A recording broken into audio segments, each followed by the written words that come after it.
welcome back to the part 2. I think this journey will be also, like I said before, we'll go more in detail. So let's now go on this part 2, and Chris will, again, as our guest and expert here, will go with you and guide you on this journey to understand how's the things going and how's the business model is working on the company he built up back 2010, 2011.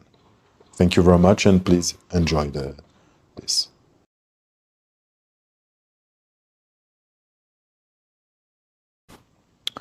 Thanks, Chris, about this transition from Paris, Basel, up to finishing in Lausanne, and to give us a little bit about the people management and how you've been growing, and how it was more and more difficult to handle these things. But now, I mean, probably the audience will be happy to get more an idea about the business in the way.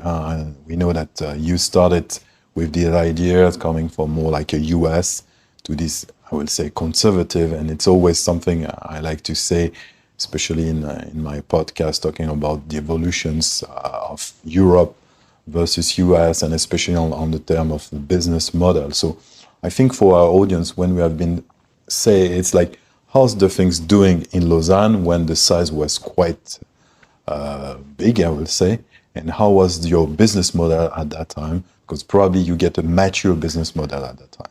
Yes, the business model transitioned into more paid acquisition then, because before we were benefiting a lot from virality of all our campaigns, and people were naturally gravitating towards our newsletter, and they were interested. And then we started acquiring more leads, so email addresses that we could then work on. And the way that it worked, and still works, is that we create big lists of with free newsletters, email newsletters that people receive regularly, in which there are either what we call editorial content, which is a free piece on, so if we're talking about finance, it will be a free piece on, let's say, a small company with a new technology which is very promising. And then we would alternate with some dedicated ads which were pushing people towards long form direct response copywriting, so sales letter inviting people to buy a subscription or a product. And so this is how it was structured. And so we needed to funnel a lot of fresh email addresses so that we can then convert them to our entry-level products and then to our more expensive services. And also the way that the company became more mature is that we divided everything into different business units. I was myself head of one business unit, and we transitioned also from, well, we opened the spectrum of themes that we were covering. So at the beginning I mentioned we were covering mostly health, and so that would be anything from naturopathy to herbal remedies to Chinese medicine to we never touched on the homeopathy, but also some kind of a massage. And then we started opening the alternative investment advice, which was very booming in the United States, and also very was a great success also in the French-speaking world. We also had real estate investments, so mainly for private individuals. You know, how do you buy real estate to then rent it, and how to do it, how to structure your loans, or how do you do once you have the property and to have the best return on your investment. But we also had other very different topics to also how do you grow vegetables the best way, so, and also in an alternative way. So what is the best tricks, tips and tricks to have the best harvest. It could also be, how do you prepare for the end of the world? So, survivalism, how, just everything. We could teach basically any skill, and provided the topic is slightly, can be taken from an alternative, contrarian angle. So do not grow your vegetable the way it is usually taught, but do it differently, or do not live like life is generally lived, but prepare for the doom, or do not listen to your doctor because he might be paid by Big Pharma. Take control of your health, or do not listen to your banker because he maybe not have your best interest in mind. Follow our advice instead. And Yes, thank you, Chris. I mean, now, just try to explain to our audience more like how the business model work. I mean, to be like get a more pragmatic approach. We spoke about people management, how to manage a size from very small to, I will say, mid cap. Now, Chris, tell us more how you attract and how you convert these subscriptions into revenue. That could be interesting for our audience, yeah. correct. The subscription model has become very popular over the recent years, and many people are talking about it. And so this is typically one occurrence. The way it works is that we channel, let's say, 1,000 people from different sources. So let's say we would put ads on Google, inviting people to download a free report about cancer, or even about investment, but in an alternative way. And to get this free report, they will give their email address. It surely has happened to you, and so you know what it is. You understand the idea. And then from those 1,000 people that we have, we start emailing them very regularly, ideally once a day. And as I said earlier, we would send either free content with free information, which was actually written by our best writers. And I didn't mention it, but as at the beginning of the company, I was involved in all the functions and mostly IT and marketing.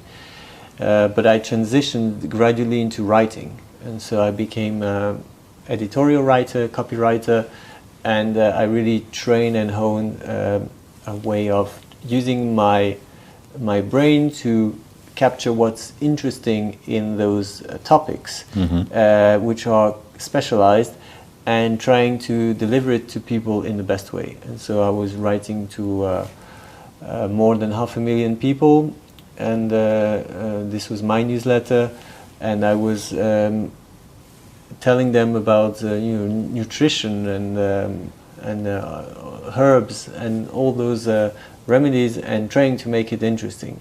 And so this helped that I had a good background in writing, literature, and I was good at school with this, and also this way of finding what's interesting. Because the problem, if you take an expert to do this, you take the random expert who is a specialist in herbs, he will not be able to extract what's surprising from this information because he knows it. He's been knowing about ashwagandha for ages, and it's not really interesting for him anymore. He cannot have this kind of fresh approach.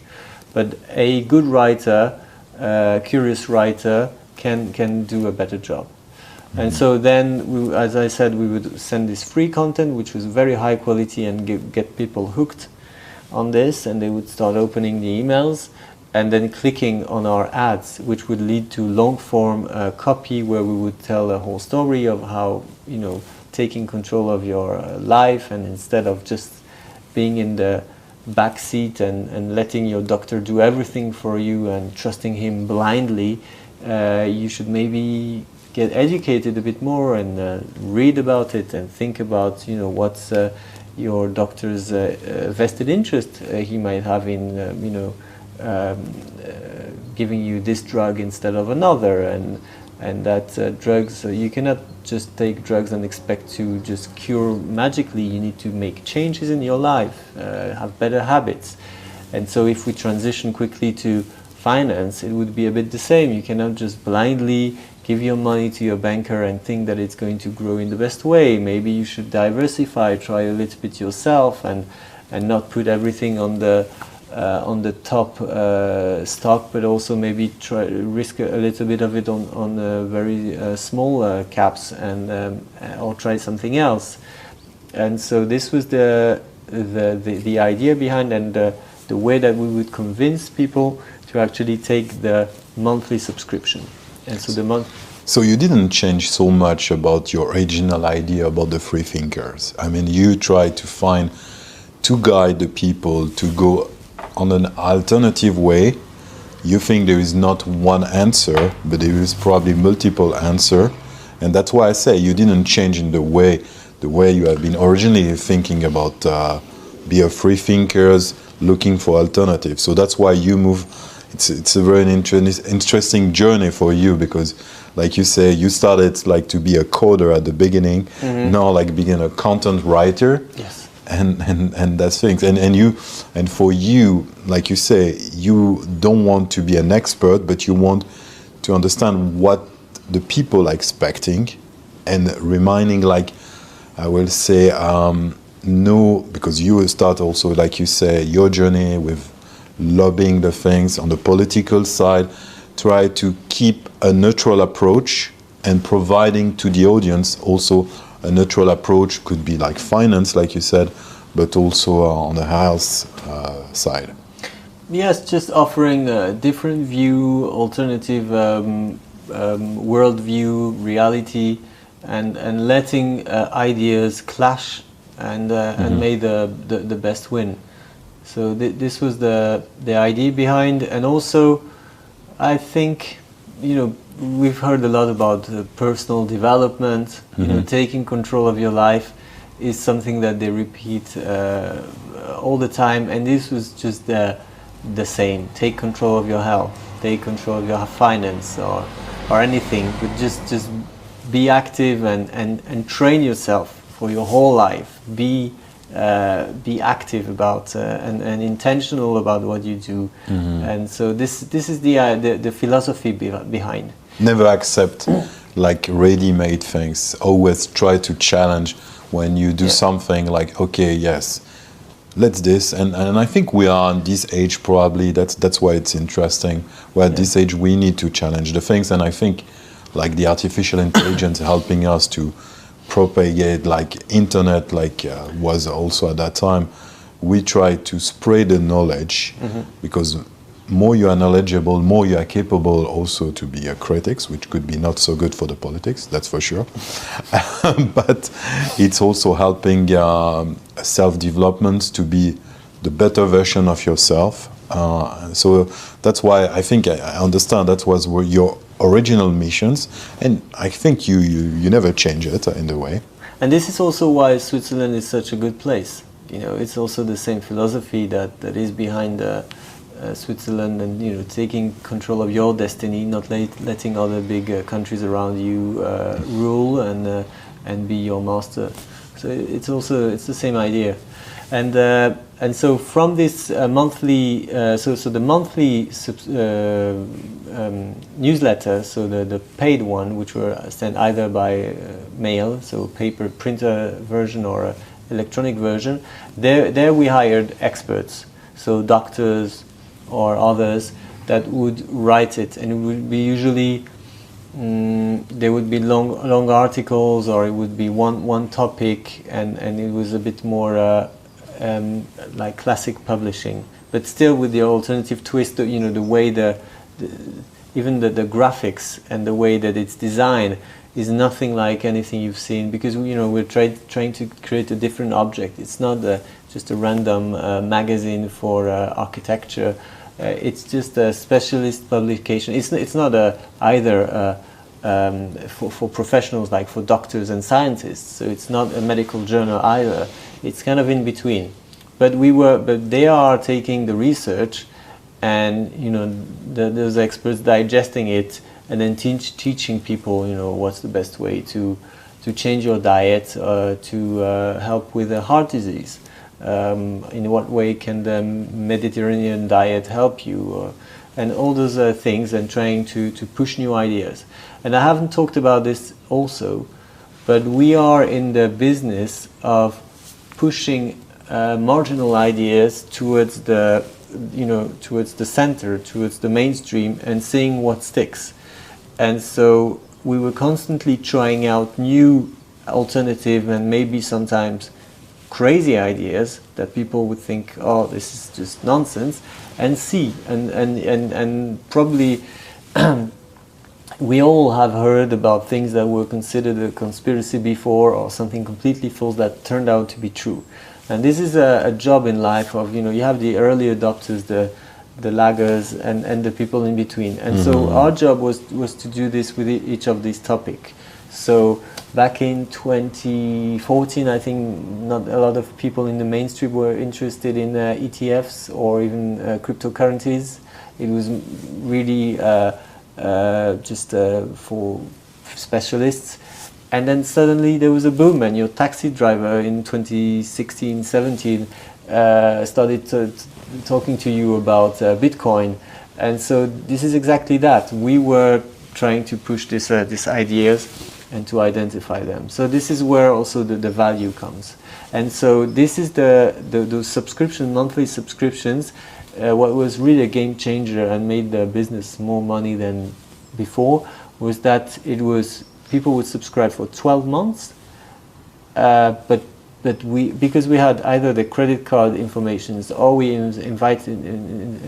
encouraged them to have a direct debit, we were able to automatically renew. So just like your Netflix subscription, they're not asking you every year to put back your bank details. They have it and they charge you. So we were not doing it every month, every year, but this would considerably change the revenue structure, because you would get not only good first year conversions, but also people would stay and become more faithful customers.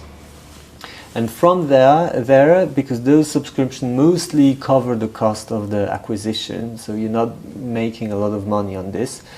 What was really game changer and really helped with the business was the back-end products.